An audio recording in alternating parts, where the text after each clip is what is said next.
మన విశ్వాస సేవా జీవితంలో ఎన్నో రకముల సమస్యలు ఎదురవుతూ ఉంటాయి. వాటిలో అనేక సమస్యలు మనకు భయాన్ని కలిగిస్తాయి.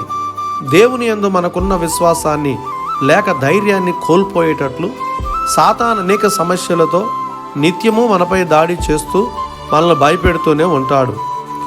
కానీ సాతాన్నే భయపెట్టగల విశ్వాసంతో కూడిన ధైర్యం దేవుడు మనకిచ్చాడు.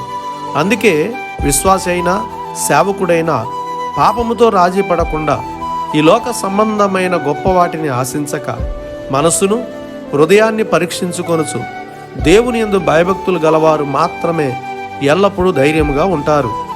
వారు ఎన్ని సమస్యలు వచ్చినా ఎవరికీ భయపడరు.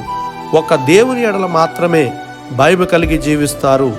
సామెతలు 14:26.